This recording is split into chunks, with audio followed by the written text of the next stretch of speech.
हाँ बेटा, मैं तुम्हें हर रोज एक ईमेल करूंगा। प्रॉमिस दादू? पक्का प्रॉमिस। हर रोज एक ईमेल भेजूंगा, चाहे कुछ भी हो जाए। तुम्हें कभी लगेगा ही नहीं कि तुम एटलांटा में हो और दादू दिल्ली में। हाँ? पापा आप भी चलिए ना हमारे साथ। वहां अटलांटा में हमारे पास सब कुछ है, सिर्फ आप नहीं हो।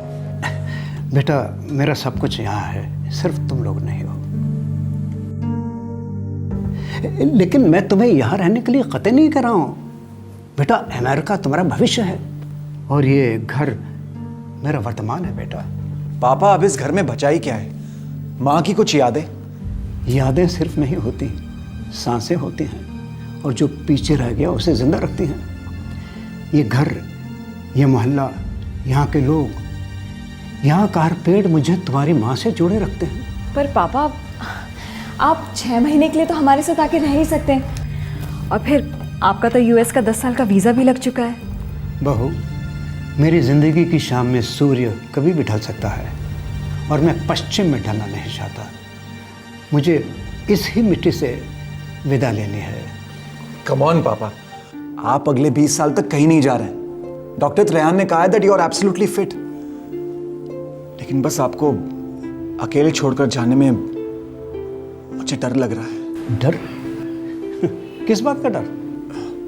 पता नहीं पापा, वो जय और रवि वाले हादसे के बाद कुछ बेचैनी सी हो रही है। 10 मिनट प्राणायाम, 10 मिनट मेडिटेशन, दिन में 2 बार। मेरा विश्वास करो, डर जैसी चीज भूल जाओगे। तो पापा आप नहीं आएंगे अमेरिका हमारे साथ? जरूर आऊंगा बेटा, इंटरनेट के जरिए, ईमेल के जरिए। आज दुनिया मुट्ठी से भी छोटी हो गई है, एक उंगली के क्लिक पर है। मेरी चिंता ना करो, मुझे कुछ नहीं होगा। खाना खाएं? जी।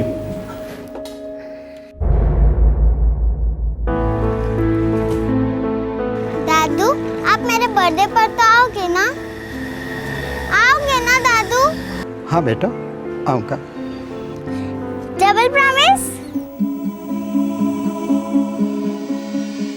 प्रॉमिस। बाय बाय दादू, बाय।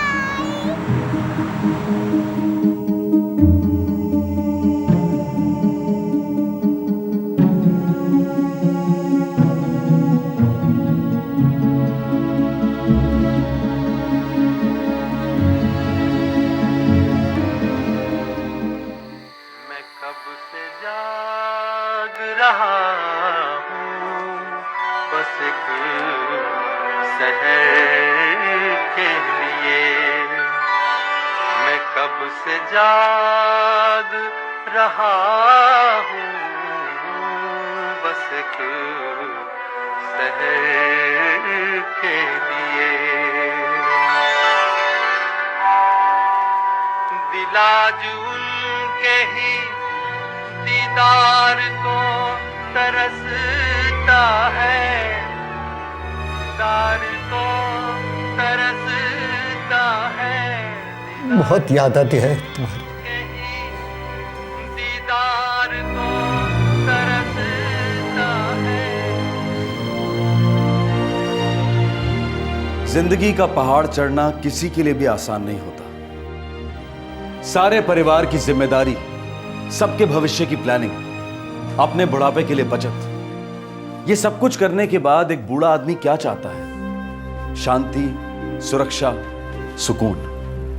दिल्ली के वसंत कुंज के रिटायर्ड प्रोफेसर शास्त्री ने जिंदगी का आखिरी पड़ाव अपनी पत्नी के साथ पार करने का सपना देखा था, लेकिन उनका यह सपना टूट गया था। 2 साल पहले उनकी सबसे अच्छी दोस्त, उनकी जीवन साथी, उनकी पत्नी अचानक चल बसी और पीछे छोड़ गई थी यादों की एक रजाई जो अकेलेपन की ठंड से जूझने में शास्त्री जी की मदद कर रही थी। शास्त्री जी योग, मेडिटेशन और सत्संग के माध्यम से अपना मानसिक संतुलन बनाए रखे हुए थे। उन्होंने अमेरिका में अपने बेटे के साथ रहने के अवसर को दरवाजे से विदा कर दिया था और उसी दरवाजे पर दस्तक दी तकदीर के खौफनाक नुमाइंदे ने। शास्त्री जी अकेले थे, बिल्कुल अकेले और लाचार।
ताऊ जी,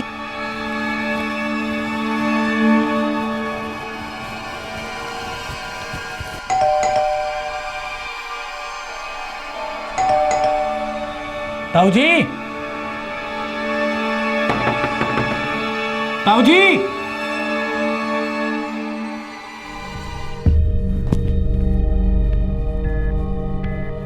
ताऊ जी,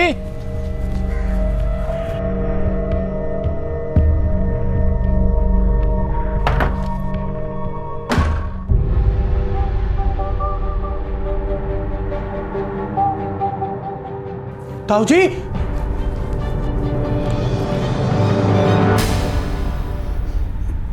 तो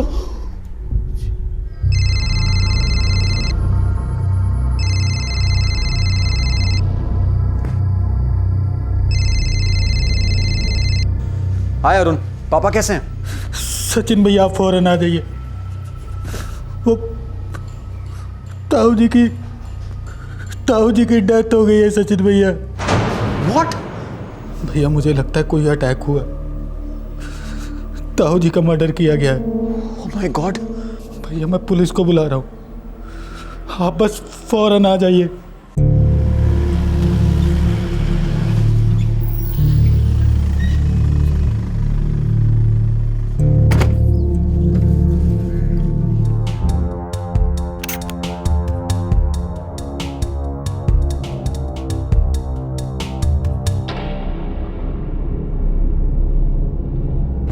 जी मिस्टर शास्त्री मेरे ताऊ जी हैं। उनका बेटा सचिन अटलांटा यूएसए में रहता है। आज सुबह अचानक करीबन 8 बजे भैया का फ़ोन आया कि ताऊ जी का मोबाइल फ़ोन स्विच ऑफ है और लैंडलाइन पे रिंग तो जा रही है लेकिन कोई उठा ही नहीं रहा है। तो उन्होंने मुझसे कहा कि जाके देख माजरा क्या है। सर जब सुबह मैं यहाँ पहुँचा तो मैंने देखा कि प्रोफेसर शास्त्री यहाँ अकेले रहते थे? जी ताई जी 2 साल पहले ही गुजर गई थी। इनके बेटे को खबर कर दी? जी वो कल सुबह तक पहुंच जाएंगे।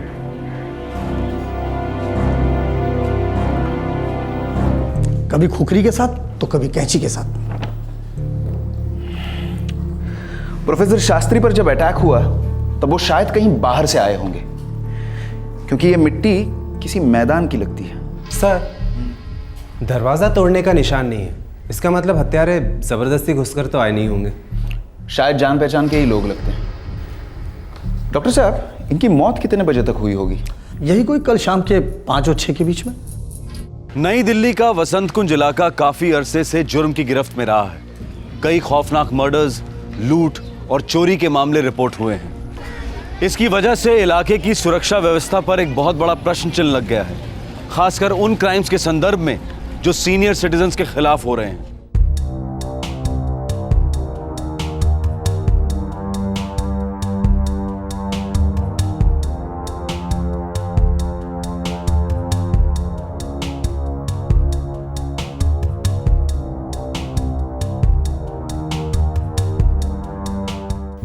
हाँ सर, ताऊ जी के टच में रहते थे, पर लाइफ ही कुछ ऐसी है कि हर रोज़ नहीं मिल पाते थे। ये प्रोफेसर शास्त्री का जो घर है ये उन्हें विरासत में मिला है या फिर? नहीं सर, दरअसल विरासत में हमें कुछ भी नहीं मिला। वो घर भैया ने अपनी मेहनत के पैसों से खरीदा था। और अगर आप ये सोच रहे हैं कि हमारे बीच कुछ अनबन थी, कोई लड़ाई झगड़ा था, तो आप गलत सोच रहे हैं। सर हो ना हो ये चोरों की गैंग का ही काम लगता है। चोर चोरी करते हैं और फिर चले जाते हैं। ये जो लोग हैं ये तुम्हारे ताया जी का इंतजार कर रहे थे। कत्ल करने के बाद चोरी की गई है। चोर ऐसा नहीं करते। सर वैसे पूरे सोसाइटी में सिक्योरिटी तो है, सभी गार्ड्स के पास राइफल भी है और किसी के पास खुखरी नहीं। मैंने हर गार्ड का बैकग्राउंड चेक किया सर, पर कुछ ऐसा वैसा निकला नहीं। प्रोफेसर शास्त्री की background report? Sir retired government college professor थे, 2003 में रिटायर हुए और 2008 में उनकी बीवी चल बसी। कैसे? हार्ट अटैक से। तब से अकेले ही रह रहे थे। लेकिन सर सीनियर सिटीजन्स रजिस्ट्री में नाम नहीं है उनका। कमाल है। अकेले रहते थे फिर भी सीनियर सिटीजन रजिस्ट्री में नाम रजिस्टर्ड नहीं है उनका। समझ में नहीं आता ये पढ़े लिखे लोग इतने लापरवाह कैसे हो सकते हैं। चलो बुढ़ापे में वो भूल गए, लेकिन उनके बच्चे, वो तो उनका नाम रजिस्टर करा सकते हैं ना। सर प्रोफेसर शास्त्री का मोबाइल स्विच ऑफ ही बता रहा है, मैंने उसे सर्विलेंस पे डाल दिया। हत्यारों ने उस मोबाइल फोन को अब तक बेचा होगा। यहाँ पास ही में एक नारायण मेडिटेशन सेंटर है, प्रोफेसर शास्त्री मेंबर थे उसके। मैंने वहाँ कई लोगों से पूछताछ की, सब लोगों ने कहा कि प्रोफेसर शास्त्री उस शाम को वहाँ थे। मेडिटेशन सेंटर के बाद वो घर गए होंगे जहाँ उन पर अटैक हुआ होगा, उसके बाद घर को लूटा होगा। अब सर क्या लुट गया, कितना लुट गया, ये तो तभी पता चलेगा जब प्रोफेसर शास्त्री का बेटा अमेरिका से यहाँ लैंड करेगा। हमें कल सुबह तक इंतजार करना होगा।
पापा एटीएम कार्ड को लेकर बहुत हड़बड़ाते थे, इसलिए घर में हमेशा कैश रखते थे जो गायब है, और मोबाइल फोन और लैपटॉप भी।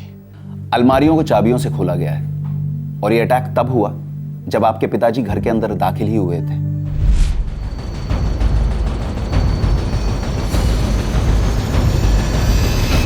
हमारा शक है कि किसी जान पहचान वाले ने ये काम किया है। ये आप क्या कह रहे हैं सर? मेरे पापा संत आदमी थे, गांधीवादी थे। वो एक प्रोफेसर थे, उनकी किसी से क्या दुश्मनी हो सकती है? एक तरफा प्यार की तरह एक तरफी दुश्मनियां होती हैं। ऐसी दुश्मनियां खामोश छुरियां होती हैं जो चुपचाप चुप करा जाती हैं। चोरी जरूर हुई है, पर करने वाले सिर्फ चोर नहीं थे। सिर्फ चोर होते तो घर में घुसकर हाथ मारते और फिर निकल जाते। ये लोग तुम्हारे पिताजी का इंतजार कर रहे थे, उन्हें मारने का प्लान बनाकर आए थे, हथियार साथ लेकर आए थे। मुझे उनका यहां अकेले रहना बिल्कुल पसंद नहीं था। कई बार उनसे कहा था कि वो हमारे साथ आकर अटलांटा में रहे, लेकिन वो हमारी सुनते ही नहीं थे। तुम्हारी माताजी की डेथ 2008 में हुई थी। जी, डेथ तो मम्मी की हुई, लेकिन खत्म पापा हो गए।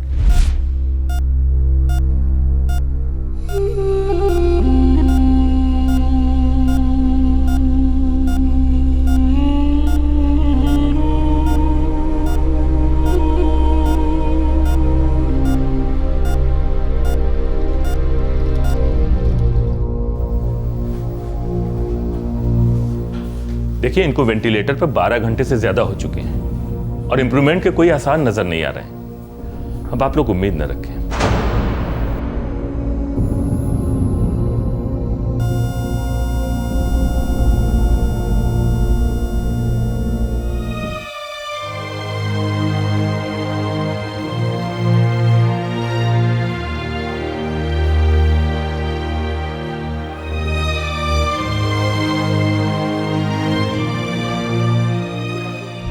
ये घर वो सपना था जो पापा और मम्मी ने एक साथ मिलकर देखा था। सपना तो सच हुआ, लेकिन मम्मी बीच में ही पापा का साथ छोड़कर चली गई। इसका मतलब है कि पिछले 2 साल से तुम्हारे पिताजी इस घर में बिल्कुल अकेले रह रहे थे। वो अपने आप को कभी अकेला समझते ही नहीं थे। वो मॉम की यादों को उनकी सांसें मानते थे। पिछले 2 सालों से जितने भी रिश्तेदार तुम्हारे पिताजी के टच में थे, मुझे उनकी लिस्ट चाहिए। तुम्हारे पास जो भी जानकारी है मुझे बता दो। पिछले 2 सालों में जो कुछ हुआ है मुझे एक एक डिटेल चाहिए। वैसे तो वो अकेले ही रहते थे, पर 2009 में उन्होंने 2 स्टूडेंट्स को ऊपर वाला कमरा किराए पर दिया था, पैसों के लिए नहीं, बस अपना अकेलापन दूर करने के लिए।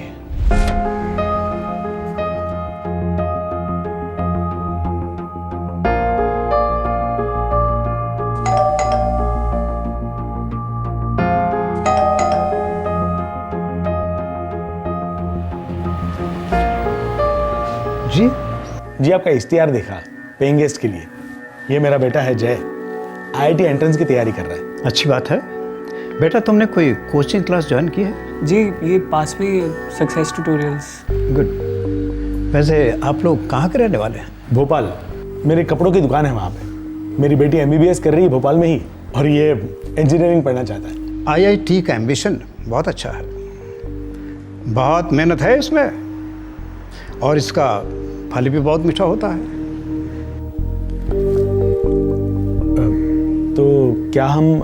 हाँ जय आज ही से रह सकता है। Thank you sir. Thank you professor साहब। हम किराए की बात कर लें? बात क्या करनी है नीरज जी, जो मर्जी हो दे देना। मुझे तो इस बात की खुशी है कि एक स्टूडेंट मेरे घर में रहने आ रहा है, और अगर मैं इसकी पढ़ाई के काम भी आ सकूं तो मुझे और खुशी होगी। Thank you sir. मुझे और क्या चाहिए प्रोफेसर साहब?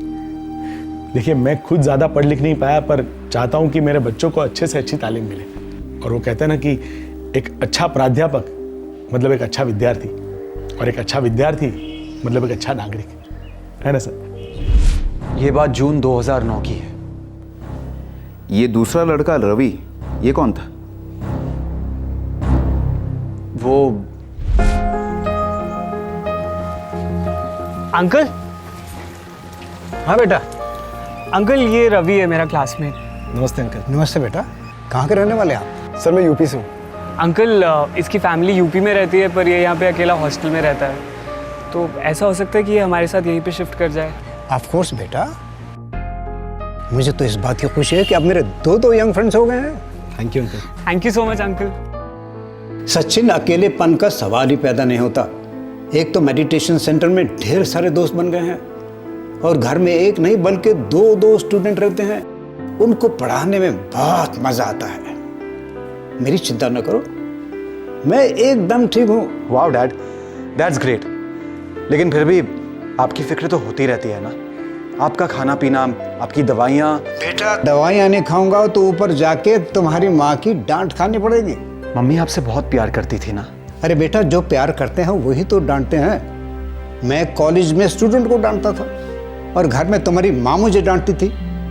आजकल मैं इन 2 लड़कों को डांटता हूँ, और ये प्यार का सिलसिला चलता रहता है। पापा वो मैं ये...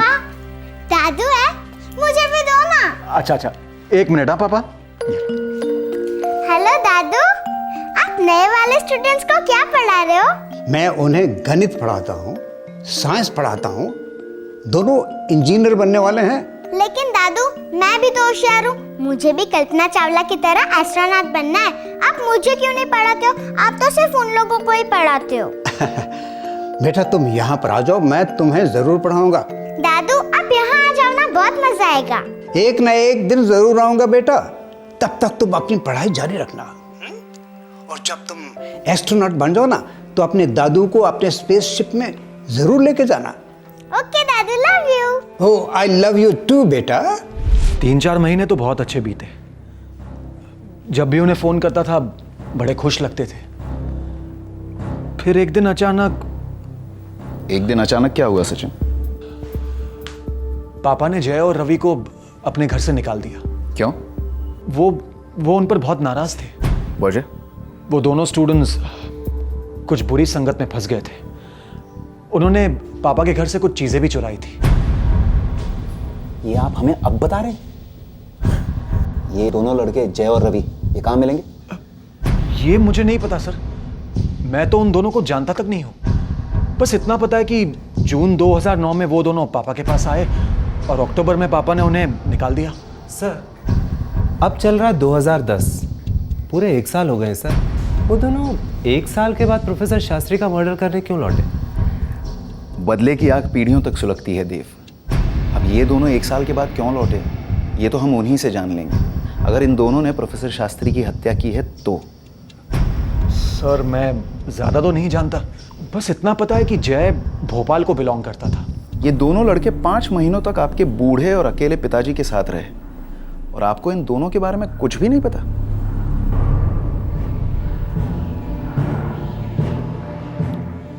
आखिरकार दिल्ली पुलिस के पास 2 सस्पेक्ट थे, जय और रवि।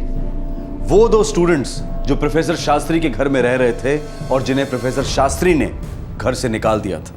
उन दोनों ने ऐसा क्या किया होगा जिसकी वजह से प्रोफेसर शास्त्री को मजबूर होकर यह कदम उठाना पड़ा। पुलिस इस वक्त इन 2 युवाओं पर सिर्फ शक कर रही थी।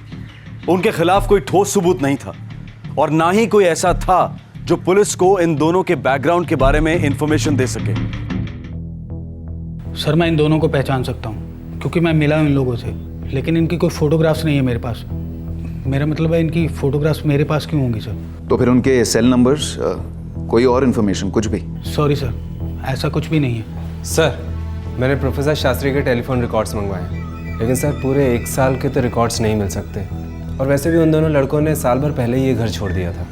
पर मुझे लगता है कि इन दोनों ने अब तक अपने नंबर्स बदल दिए होंगे। वैसे भी आजकल के लड़के 2-2 दिन में सब कुछ बदल देते हैं। सर मुझे कुछ पेपर मिले, सक्सेस ट्यूटोरियल्स।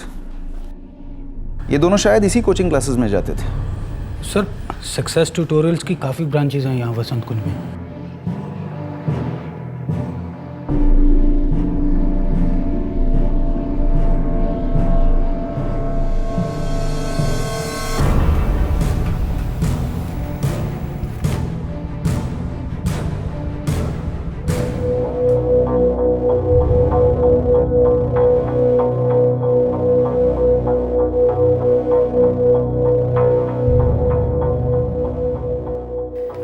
ये तो उनके दिल्ली के एड्रेसेस हैं, उनके होम टाउन के नहीं।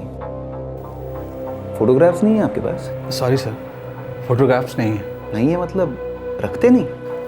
नहीं रखते सर। कोई आइडेंटिफिकेशन कार्ड्स, कोई डॉक्यूमेंट्स? No sir. इसका मतलब है कि कोई भी ऐरा गैरा नत्तू खैरा सीधे घुसकर किसी भी क्लास में बैठ सकता है? ऐसा नहीं है। सारे टीचर स्टूडेंट को फेस से पहचानते हैं और सभी टर्म की शुरुआत में एक साथ ज्वाइन करते हैं। और सर हमारे क्लास का साइज भी लिमिटेड है सर। देव, ये जो नंबर्स यहाँ से मिले हैं ये तो कब के चेंज हुए होंगे। तुम एक काम करो, तुम मोबाइल कंपनी को फ़ोन करो और पता करो कि इन नंबर्स के परमानेंट एड्रेसेस क्या है। Okay sir. पुलिस की इन्वेस्टिगेशन चल रही है, पापा की बॉडी कल तक मिल जाएगी। हाँ सचिन, एजेंट ने कहा है कि आज रात की टिकट हो जाएगी, तो हम लोग कल शाम को पहुँचते हैं। ठीक है, तो फिर हम अंतिम संस्कार परसों ही करेंगे। तुम अपना ख्याल रखना। Okay bye.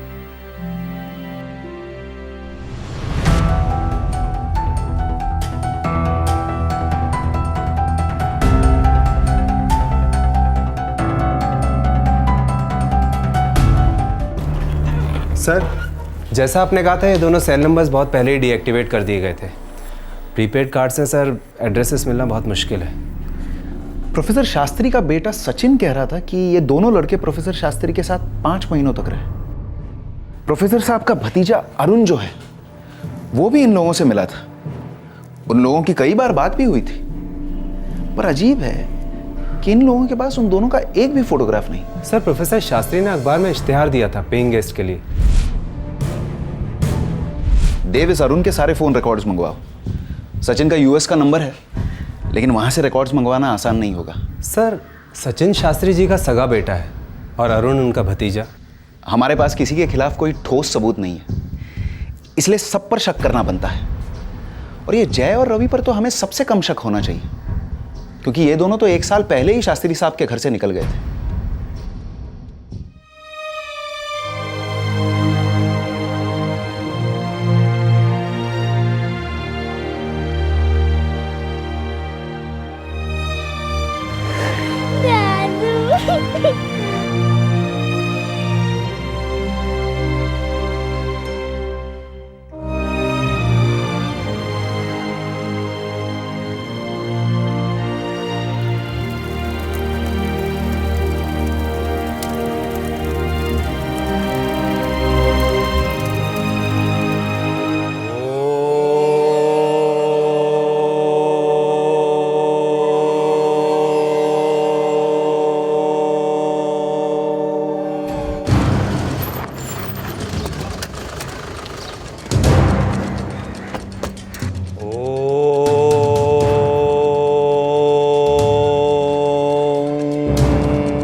प्रोफेसर शास्त्री को ध्यान क्रिया और प्राणायाम से बहुत लाभ हुआ था।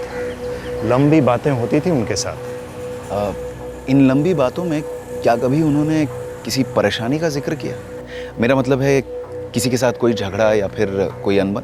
इंस्पेक्टर जी, हमारे यहाँ लोग श्रद्धा से ध्यान लगाते हैं, वे अंदर से संतुलित होते हैं। अनबन का तो सवाल ही नहीं। यहाँ पर मुक्ति का प्रयास होता है। प्रोफेसर शास्त्री को जो मुक्ति मिली है वो अनचाही है, खूंखार है। नारायण देव जी, प्रोफेसर शास्त्री का मर्डर हुआ है। कर्म का चक्का कभी फूलों पर से गुजरता है तो कभी खंजरों पर से। प्रोफेसर साहिब के शरीर का दुखद नाश हुआ है, प्रोफेसर शास्त्री का नहीं। वे इस वक्त अपनी अर्धांगिनी के साथ एक हो गए। ईश्वर की मर्जी से बहुत ही जल्द दोनों को एक नया शरीर मिलेगा, एक नया पोशाक। कर्म का चक्का फिर से चलेगा, निरंतर चलता ही रहेगा।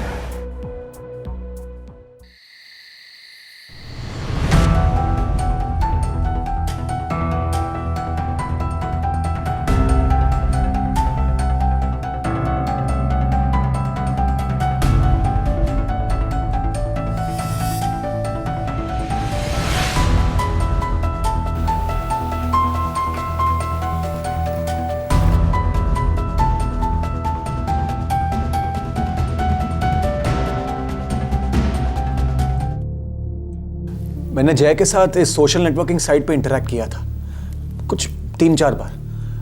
उसके बाद उसका प्रोफाइल ही डीएक्टिवेट हो गया। फिर मैंने दोबारा सर्च किया तो उसका एक नया प्रोफाइल दिखाई दिया, एक बिल्कुल ही अलग अवतार में। यहाँ तो उसने एक मोबाइल नंबर भी डिस्प्ले किया है अपने होम पेज पर, 2398768980। ये सारी डिटेल्स फॉलो करो। Yes sir. तो अब तो आपका काम आसान हो गया ना सर? पता नहीं, इन सोशल नेटवर्किंग साइट्स की तस्वीरों पर ज्यादा भरोसा नहीं किया जा सकता। कुछ पक्का नहीं है। क्यों पक्का नहीं है? ये तस्वीरें किसी की भी हो सकती है। वैसे आप ही ने कहा था ना कि आपने इन दोनों को पहले कभी नहीं देखा था? हाँ, लेकिन अरुण ने तो देखा है ना। मैंने उससे पूछा और उसने कहा कि वो जय ही है। ठीक है, तो फिर मैं इन दोनों तस्वीरों को लेकर एक बार सक्सेस ट्यूटोरियल्स हो आऊंगा। पर आप क्यों जाएंगे सक्सेस ट्यूटोरियल्स? अरुण ने उन्हें आइडेंटिफाई किया है ना। आपको मेरी बात पर भरोसा नहीं है क्या? पुलिस का काम शक करना होता है, भरोसा करना नहीं। आपके पिताजी के मर्डर का कारण अभी तक हमें नहीं मिला है, तब तक शक का दायरा सभी को घेरा रहेगा। यस सर, ये दोनों हमारी ही क्लास में थे, जय और रवि।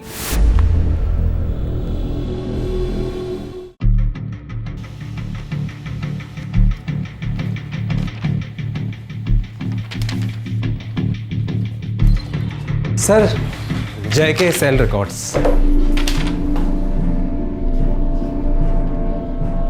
ये नंबर तो मध्य प्रदेश का है। हाँ सर, ये वही नंबर है जो जय ने सोशल नेटवर्किंग साइट पे दिया था। अभी तो स्विच ऑफ बता रहा है सर, लेकिन रिकॉर्ड के अनुसार ये भोपाल का नंबर है। अगर नंबर भोपाल का है तो फिर लड़का भी भोपाल का ही होगा।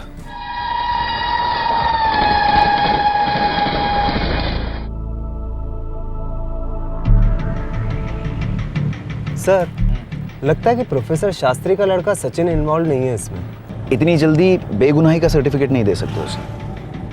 वैसे भी ये दोनों लड़के जय और रवि, ये अब भी सिर्फ सस्पेक्ट्स हैं। जब तक हम उनके हलक में हाथ नहीं डालते तब तक किसी के बारे में कुछ नहीं कह सकते।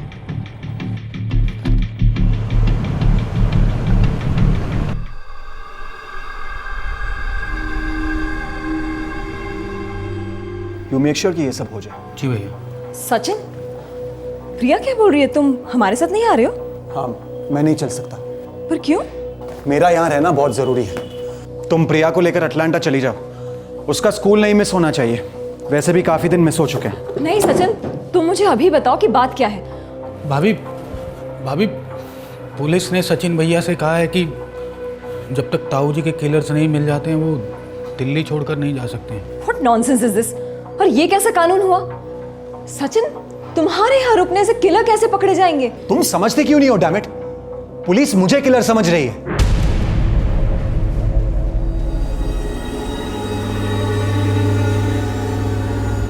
दिल्ली पुलिस भोपाल आई थी 2 टीनेज लड़कों की तलाश में, जय और रवि। ये दोनों स्टूडेंट्स रिटायर्ड प्रोफेसर शास्त्री के घर में बतौर पेइंग गेस्ट रह रहे थे। इस पॉइंट पर पुलिस के हाथ इन दोनों के खिलाफ कोई ठोस सबूत नहीं थे जो ये साबित कर पाते कि इन्होंने ही प्रोफेसर शास्त्री को मौत के घाट उतारा था। लेकिन पुलिस का शक यकीन में बदलता जा रहा था कि यह मर्डर एक इनसाइड जॉब था। छुरा किसी अपने ने ही भोंका था, और वो भी सामने से।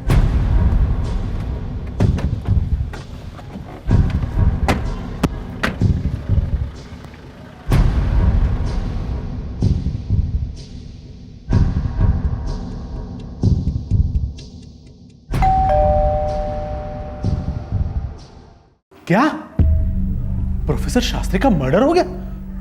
कितने अच्छे इंसान थे वो, एकदम संत आदमी।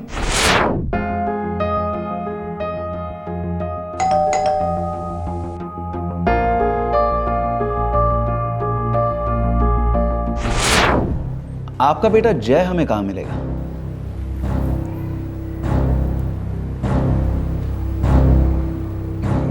आप हमारे बेटे पे शक कर रहे हैं? देखिए इंस्पेक्टर, मैं मानता हूं कि मेरे बेटे ने एक बार गलती की, पर जय इतना नीचे नहीं गिर सकता। नीरज जी, आपके बेटे जय और उसके दोस्त रवि, इन दोनों लड़कों को प्रोफेसर शास्त्री ने अपने घर से बाहर निकाला था। आप हमें बता सकते हैं कि क्यों निकाला था? देखिए, 1 साल पुरानी बात है, पर मैंने उसकी भरपाई भी कर दी थी। किस बात की भरपाई नीरज जी?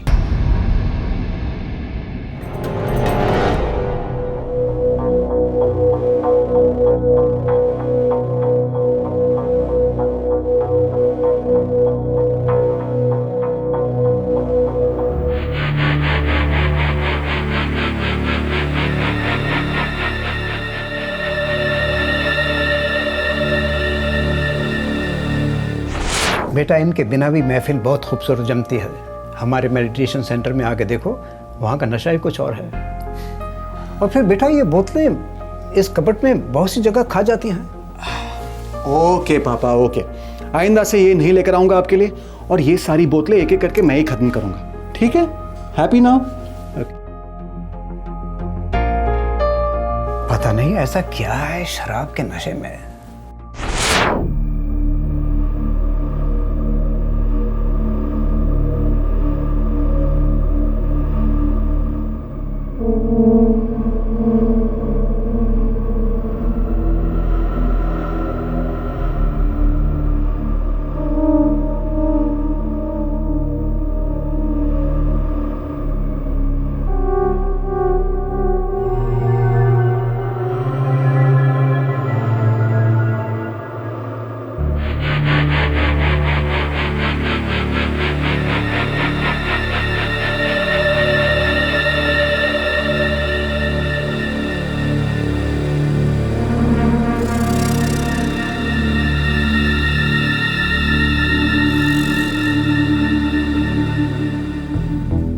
क्यों कि तुम लोगों ने ऐसी हरकत है? सॉरी अंकल, उस दिन आप कबर्ड खोल रहे थे तो हमने बॉटल्स रखी हुई देख ली थी। हमने सोचा कि आप तो पीते नहीं हो, तो हम ही। तुम लोगों को भी पीना नहीं चाहिए। अभी तुम 18 बरस के नहीं हुए हो। कानूनी तौर पर भी तुम पी नहीं सकते। सॉरी अंकल, दोबारा से नहीं होगा। होना भी नहीं चाहिए, बिल्कुल नहीं। देखो बच्चों, मेरी बातों को कोई बोरिंग लेक्चर मत समझना। तुम लोगों की ज़िंदगी अभी शुरू तक नहीं हुई है और मेरी ख़त्म होने को है। तुम ये मत समझना कि मैं तुम लोगों की फास्ट ज़िंदगी को समझ नहीं सकता। तुम्हारे ये कंप्यूटर्स, मोबाइल फ़ोन्स, कार्स, ये सब हमारी जनरेशन की दी हुई चीज़ें हैं। तुम्हें चाहूँ तो मैं सब चीज़ों का इस्तेमाल कर सकता हूँ, लेकिन नहीं करता हूँ। मुझे कोई गर्ज नहीं है। मैं अपने ऊपर कंट्रोल कर सकता हूँ। सेल्फ कंट्रोल इंसान और जानवर के बीच के फर्क की लकीर है। समझ गए बेटा? जी अंकल। Sorry uncle. नहीं नीरज जी, मैं नहीं मानता कि इन दोनों लड़कों ने एक बार शराब चुरा कर पी, इसलिए प्रोफेसर शास्त्री ने उन्हें अपने घर से बाहर निकाला। नीरज जी, आप अपने बेटे जय और उसके दोस्त रवि के बारे में हमसे कुछ छुपा रहे हैं।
अरे मेरा क्रेडिट कार्ड कहाँ चला गया?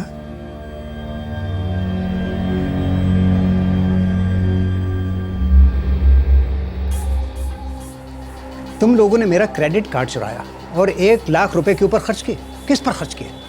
आए? सैलून, स्पा, मेगा स्टोर, तुम दोनों ने सभी हदें पार कर ली हैं। जय, रवि, मैंने गलती की जो तुमसे नरमी से पेश आया था पिछली बार जब तुम लोगों ने शराब की बोतलें चुराई थी। मुझे मालूम नहीं था कि तुम जुर्म के नशे में इस हद तक डूब चुके हो। सर हमें माफ़ कर दीजिए प्लीज़। प्लीज़ अंकल, पापा से मत कहना। सर प्लीज़ सर, आगे से बिल्कुल ऐसा नहीं करेंगे सर, पक्का। तुम दोनों को किए की सजा मिलेगी और जरूर मिलेगी। प्रोफेसर साहब प्लीज देखिए, इस बात को अब आगे मत बढ़ाइए। अगर पुलिस केस हुआ तो बच्चों का फ्यूचर बर्बाद हो जाएगा। और क्या बर्बाद होगा नीरज सिंह जी? इनकी जड़ें इतनी कमजोर हैं। मैंने अच्छी से अच्छी खाद डालने की कोशिश की, संस्कारों से सींचने की कोशिश की, लेकिन बीज जहरीले निकले और ये बीज आगे जाकर जहर फैलाएंगे। प्लीज़ अंकल, इस बार के लिए आप हमें माफ़ कर दो प्लीज़। माफ़ी? किस बात की माफ़ी? 1,20,000 रुपए चुरा करके अय्याशी करने की माफ़ी? अगर तुमने चुराए हुए पैसों से कोई भला काम भी किया होता तो शायद मैं एक आध बार छोड़ देता, लेकिन शराब, पार्लर, गंदगी हरगिज़ नहीं। अब कानून ही तय करेगा कि तुम्हारे साथ क्या किया जाना नहीं नहीं प्रोफेसर साहब प्लीज प्लीज, मैं आपके आगे हाथ जोड़ता हूँ। आप भी एक बाप हैं, एक बार अपनी औलाद समझकर माफ कर दीजिए प्लीज। नीरज जी, अगर ये मेरी औलाद होती तो मैं खुद पुलिस के हवाले कर देता। एक बाप का असली फर्ज समझ के मैंने असली बाप की तरह इन लोगों के लिए सपने देखे थे, लेकिन इन्होंने सब चकनाचूर कर दिया। जो हाथ तुम लोगों के सर पे था उसी हाथ को काट दिया तुम लोगों ने। नीरज जी, अब इस बात पर डिस्कशन करने का कोई मतलब नहीं है। इन्हें अभी के अभी मेरा घर छोड़ना होगा।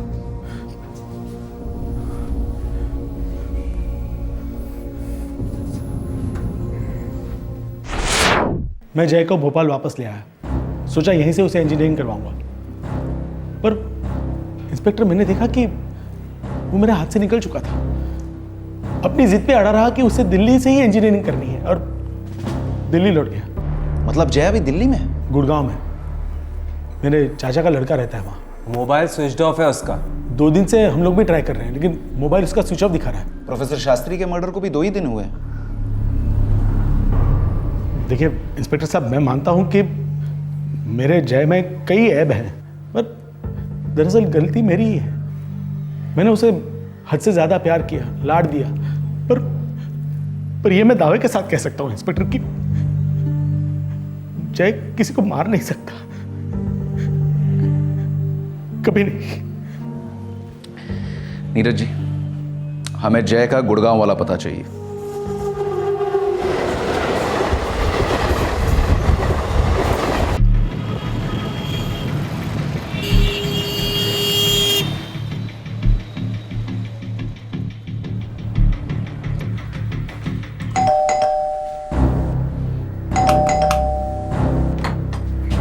जी, हम जय की तलाश कर रहे हैं। वो 2 दिन से घर नहीं आया। कहां से नहीं आया? गया कहां था वो? पता नहीं है, हम भी कोशिश कर रहे हैं। उसका फ़ोन स्विच ऑफ है। थोड़ी देर पहले भाई साहब का फ़ोन आया था भोपाल से। शक की सारी सुइयां अब इन 2 लड़कों पर टिक गई थी, लेकिन दोनों टीनेजर्स जय और रवि गायब हो चुके थे। कहां थे वो दोनों? क्या हुआ था उनके साथ? क्या वो कहीं छुपे हुए थे या उन्हें छुपाया गया था?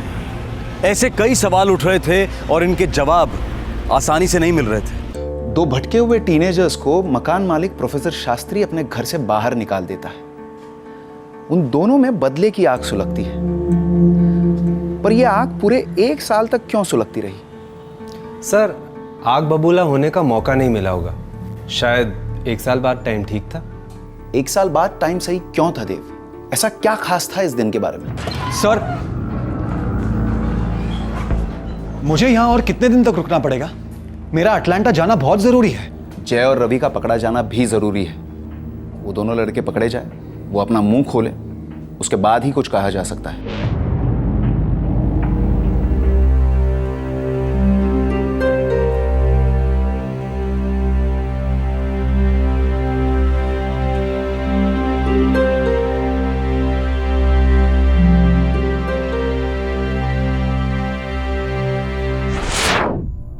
उसके पापा ने पैसे दे दिए ना, अब आप यहीं मिट्टी डाल दीजिए और इस बात को खत्म कीजिए।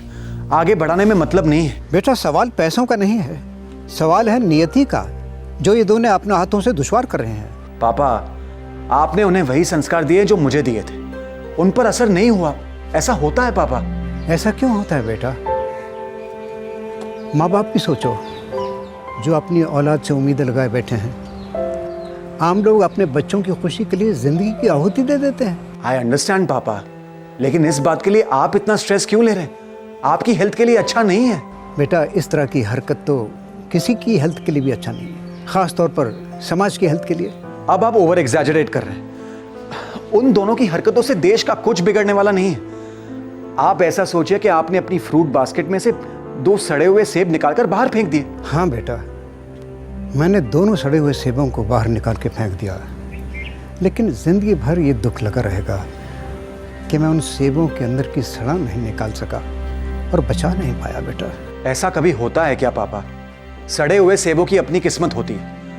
आप ये सोचिए कि आपने कितने सेबों को सड़ने से बचाया है और बचाते रहेंगे। हेलो हेलो हेलो पापा, आप कुछ बोल क्यों नहीं रहे? हेलो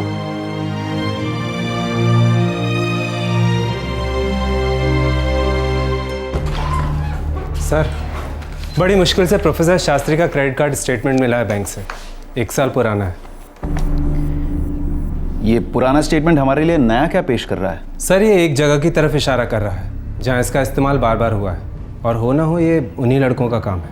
कैसी जगह? सर, ये सपना सैलून एंड स्पा।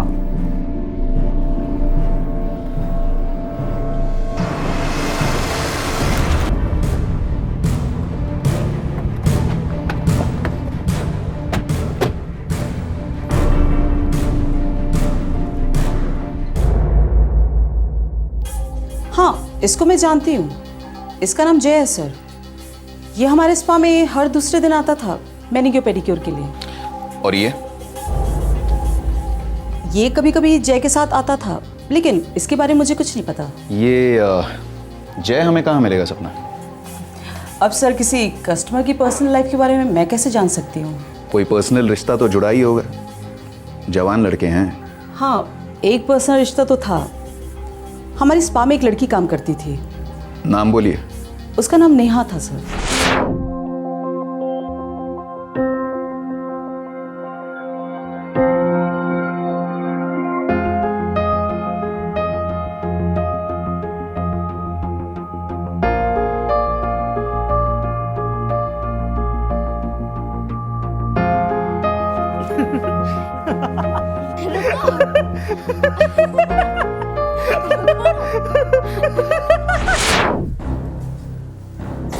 नेहा असली कारण थी जिसके लिए जय यहाँ पे आता था, और सुना था ड्यूटी के बाद वो लोग मिलते भी थे। तो फिर बुलाइए उसे, उसी से पूछ लेते हैं। लेकिन नेहा भी यहाँ जॉब नहीं करती है। उसको छोड़े 6 महीने हो गए। कहीं और ज्वाइन किया ही होगा। Good look spa. मुझे लगता है कि तुम्हारा शक सही था देव। इन 2 लड़कों ने ही प्रोफेसर शास्त्री का कत्ल किया। हाँ सर, बदला लेने के चक्कर में बहुत दूर तक निकल गए। लेकिन हमसे दूर भागकर कहीं नहीं जा पाएंगे, यहीं कहीं होंगे आसपास। बहुत जल्द पकड़ लेंगे इन दोनों को।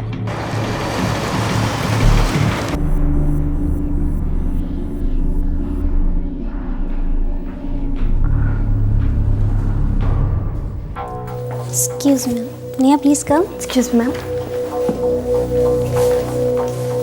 क्या गड़बड़ करके आई है? पुलिस क्यों आई है तेरे लिए? क्या? पुलिस मेरे लिए?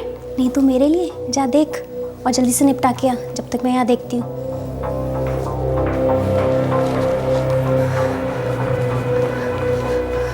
यस सर, मैं नेहा। जय कहाँ है? क्यों? क्या किया उसने?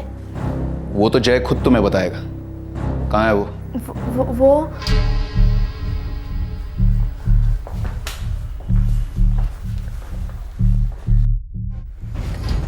पिछले दिनों में जय ने कभी कोई ऐसी कैंची ली थी तुमसे?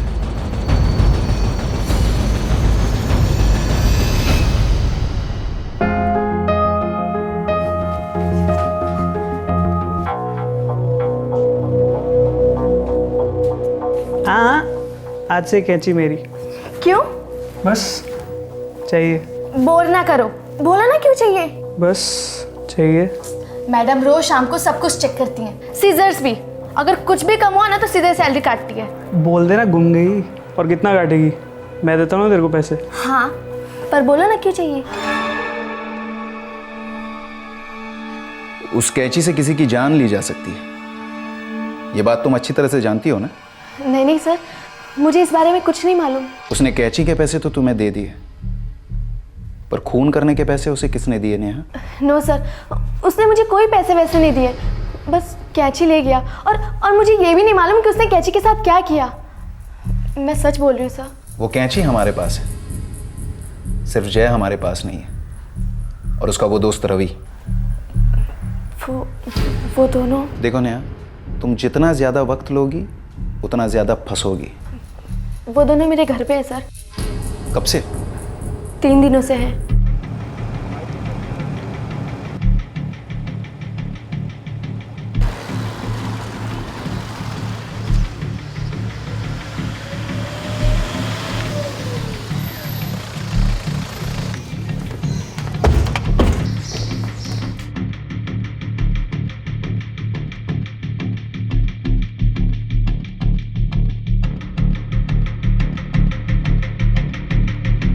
ये वो घर।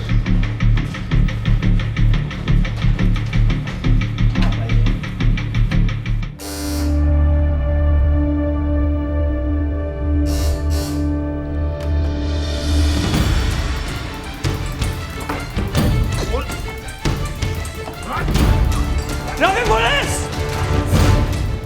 पुलिस! अरे मैंने अरे क्या किया? भाग कर कहाँ जाने की सोच रहे हो? सर मैंने कुछ नहीं किया। सर मैंने कुछ नहीं किया। चलो। जाहिर है कि रिटायर्ड प्रोफेसर शास्त्री का कत्ल तुम दोनों ने ही किया है। हम जानना चाहते हैं कि तुमने ऐसा क्यों किया।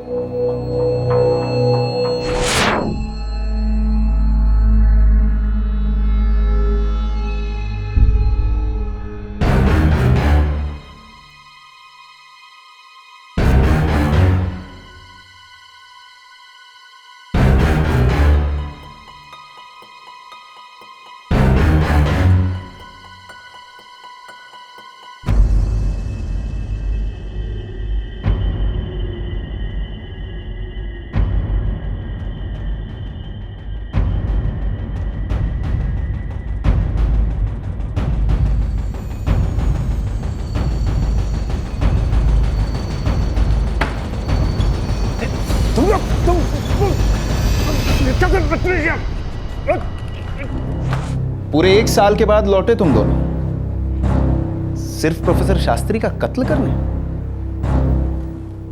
क्यों?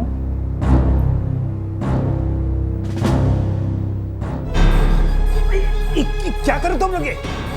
क्या हो गया तुमको? ये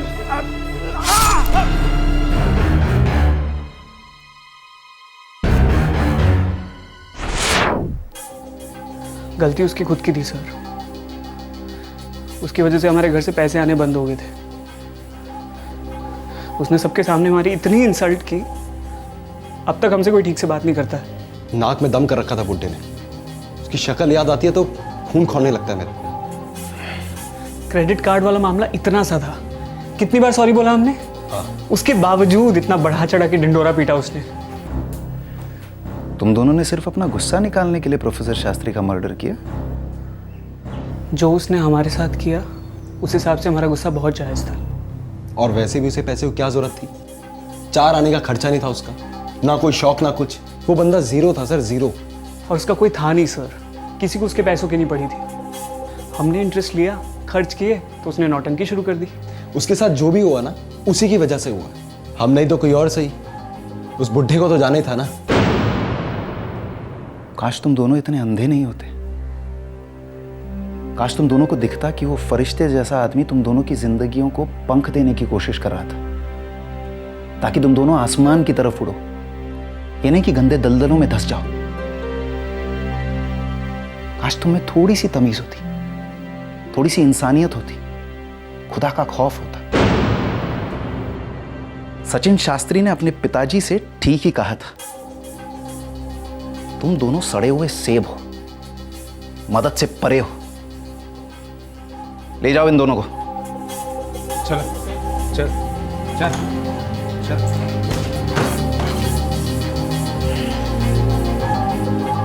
नेहा तुम जा सकती हो। Thank you sir.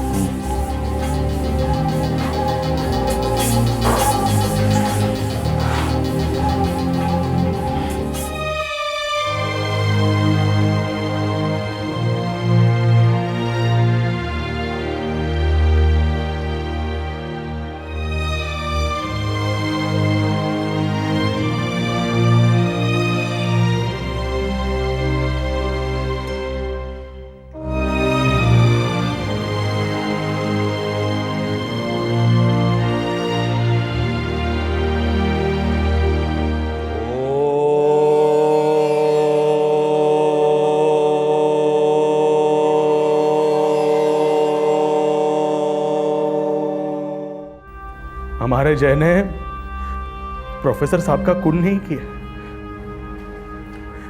उसने मुझे मार डाला, तुम्हें मार डाला,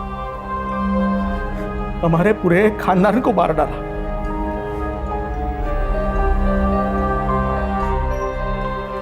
ऐसा क्या था जो जो हमने उसे नहीं दिया?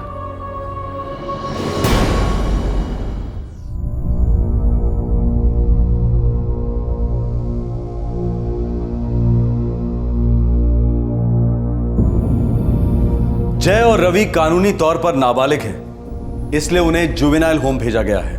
इन दोनों लड़कों ने एक रिटायर्ड प्रोफेसर की वेल प्लान्ड हत्या की, जो उनके मकान मालिक थे, और इन लड़कों को संस्कार और विद्या देने की कोशिश कर रहे थे। इस मदद के बदले में उनकी हत्या हुई। हत्या का कारण गुस्सा। इस बात का गुस्सा कि प्रोफेसर शास्त्री ने उनकी शैतानियों को नजरअंदाज नहीं किया। हम ये बिल्कुल नहीं कह रहे हैं कि इंसान को इंसान की मदद नहीं करनी चाहिए। हम ये भी नहीं कह रहे हैं कि आज की युवा पीढ़ी पूरी तरह भटक गई है। पर यह केस अपील करता है हर माँ बाप से कि आप अपने बच्चों को जो भी सुविधाएं देते हैं उसमें सावधानी बरतना जरूरी है। ऐशो आराम और आर्थिक सुरक्षा अपनी जगह, पर जब तक हमारे बच्चे संवेदनशीलता और संयम के पाठ को अपनी जिंदगी का हिस्सा नहीं बनाएंगे, आए दिन ऐसे केसेस रिपोर्ट होते रहेंगे।